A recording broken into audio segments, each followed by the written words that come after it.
अकलूज येथे वडार समाजाचा निषेध मोर्चा, पोलीस प्रशासनाविरोधात आक्रोश, पंढरपूर प्रतिनिधी। गणपती विसर्जन मिरवणुकीदरम्यान अकलूज येथे वडार समाजातील महिला व पुरुषांवर बेकायदेशीरपणे केलेल्या लाठी हल्ल्याच्या निषेधार्थ सोमवारी अकलूज येथे सकल वडार समाज व मी वडार महाराष्ट्राचा संघटनेच्या वतीने निषेध मोर्चा काढण्यात आला। या मोर्चामध्ये वडार समाजातील हजारो नागरिक सामील झाले होते। या मोर्चास विविध पक्ष व संघटनेच्या पदाधिकाऱ्यांनी पाठिंबा दिला। यावेळी लाठी हल्ल्याची सखोल चौकशी करून निलंबनाची कारवाई करण्याची मागणी वडार समाजाच्या वतीने करण्यात आली। याबाबतचे निवेदन अकलूजचे उपविभागीय पोलीस अधिकारी यांना देण्यात आले।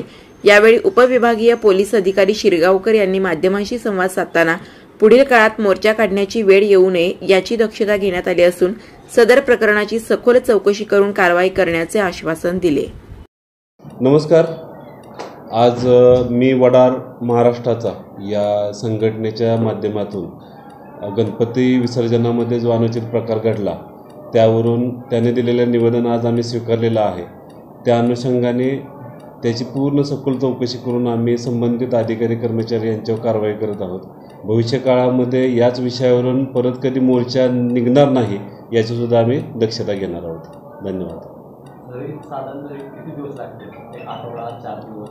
एक आठवड्याच्या कारवाई। येस। चौकशी आणते अजून। तर फुलेशाहू आंबेडकर या विचाराचा सध्या महाराष्ट्र आहे। 21व्या शतकात सुद्धा आपण पोलिसांकडे म्हणजे महत्त्वाकांक्षाने बघतो आणि अशा अन्याय त्याच्यावर होतात ते पण नेमकं बहुजनावर। एक पोलीस म्हणून काय वाटतं?